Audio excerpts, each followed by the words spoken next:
Holly and today's my birthday! Yay! Well, I'm filming this the day before my birthday, but July 8th is my birthday. I am so excited. I am now 29, not 30, but 29. I decided that I wanted to do something a little bit different to celebrate my birthday, so I'm going to be doing a life advice with Holly video. And I put that in quotes because I'm not qualified to give life advice, but maybe I can help some of you with my 29-year-old wisdom. I'm just gonna put everything in quotes in this video. But I am filming on a new camera. I've actually had this camera for a really long time, but I've been really scared to use it. I'm scared of change. It's a problem. Let's go ahead and get started. I gave this boy a note telling him I like him, but what do I do if he doesn't like me back? So it's funny because I actually used to do that all the time when I was little. Like when I liked a boy, I would never be the one to just sit there and wait for him to talk to me. And I actually did write on occasion boys' notes saying, hey, I like you, do you like me? Check box yes or no. And I remember specifically one time a guy being like, no, I actually have a girlfriend. This was like in 7th grade or something. He was like, no, I actually have a girlfriend. I don't like you. And I was like, oh, okay. And it was super embarrassing because I didn't know that he was actually like dating someone else. But you get over it. I mean, it sucks in the moment and it definitely is sad. But honestly, what do you do if he doesn't like you? You just like someone else. Move on. Find someone else that does like you because you're awesome. What to do if I have haters? What to do if you have haters is you do this. What do you do if you have haters? You ignore them because haters will just suck the life right out of you if you let them. I know from experience because I get a lot of hate on a lot of my videos and some of those comments really hurt me. If someone has a criticism of my channel, I'll take that and I'll say, okay, I can improve and be better. But when someone is just flat out mean, you don't need that in your life. I don't need that in my life. Nobody has time for that. So just ignore it. How do you get a teacher to like you? I would say just be a good student. I never really had any issues with teachers hating me or anything that I can think of. I think just doing what you're supposed to. Don't be annoying. Don't talk in class. Do your stuff on time. Don't be disrespectful. Be considerate of them and how hard it must be to be a teacher. I don't know. I think there's a lot of things you can do to get your teacher to like you. Bring them food. What should I do if my parents want me to go to this college because it's closer, but I want to go to that college because it's cheaper for undergraduate? I think that you should always do what's best for you because you're the one going to college, not your parents. And although your parents may want you closer, it's your college education. So I think that you should do whatever is best for you.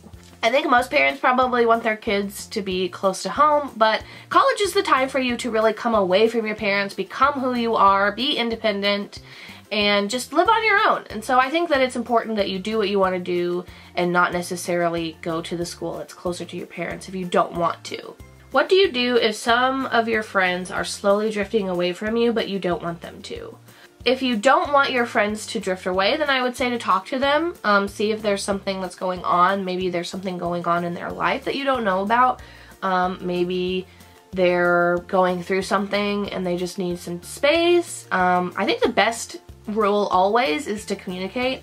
Let them know, hey, I feel like we're drifting apart. Like, is there something that I'm doing that's upsetting you? See kind of what's going on. I think that's the best way always in friendships is when something's bothering you, tell your friend and see if something that you're doing is bothering them. Apologize if you need to, kind of figure out what's going on because it could be something that you had no idea was happening. So communication is just always the best, I think. What if your best friend gets mad at you because of a fight? Talk to your best friend. Apologize if you need to. What do I do if I can't let go of a mean friend because I keep running back to them over and over again? This is actually very important because I actually have experience with someone who was very, very toxic in my life and made me feel really bad about myself. They were very mean to me. They would say very hurtful things to me and I just stayed because I really liked this person. So my advice is just to be strong. It is so hard. I know that it is because I've done it myself, but it is so, so important that you don't let somebody make you feel bad about yourself. And if they are, then you need to move on and you need to find someone who actually makes you feel good about yourself. There should be no reason in this world of a million billion people that you need to spend time with someone who doesn't make you feel good about yourself because there are tons of people that will love you and treat you well and never make you feel bad. So spend time with those people instead. What do you do when you feel like you should be a sophisticated adult but you also collect toys? I don't think there's anything wrong with collecting toys as an adult. Obviously, look behind me. I don't think there's anything wrong with it, and I don't think that you can't be a sophisticated adult. Like, what does a sophisticated adult even mean? Literally, I have no idea what that even means, because it's not like I'm not paying bills and working my butt off at a job. I am taking care of pets, and when I have kids, I'll take care of them. Just because you collect toys doesn't mean that you're not in reality, and I think that a lot of people think, oh, well, you're just stuck in a child's mindset. I know that I am almost 30. I have a lot of responsibilities. I take care of them. Yeah, I collect toys, but that doesn't mean that I can't do adult things. I don't think that you should have to feel like you have to pick one or the other, being an adult or collecting toys. You can be an adult who collects toys. If the person you really like hates that you collect squishies, what would you do? I would find somebody else. My husband has always been very, very supportive of me, and if the person you're with can't understand something that you really, really love, then I feel like you can find someone who will easily support you no matter what you do.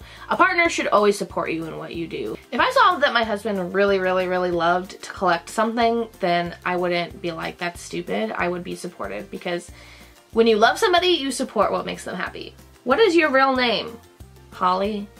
What do you do when your crush hates you? You find another crush. So the other camera ran out of space, so I'm just going to end the video here. Thank you guys so much for asking me questions, and I will talk to you guys later. Bye!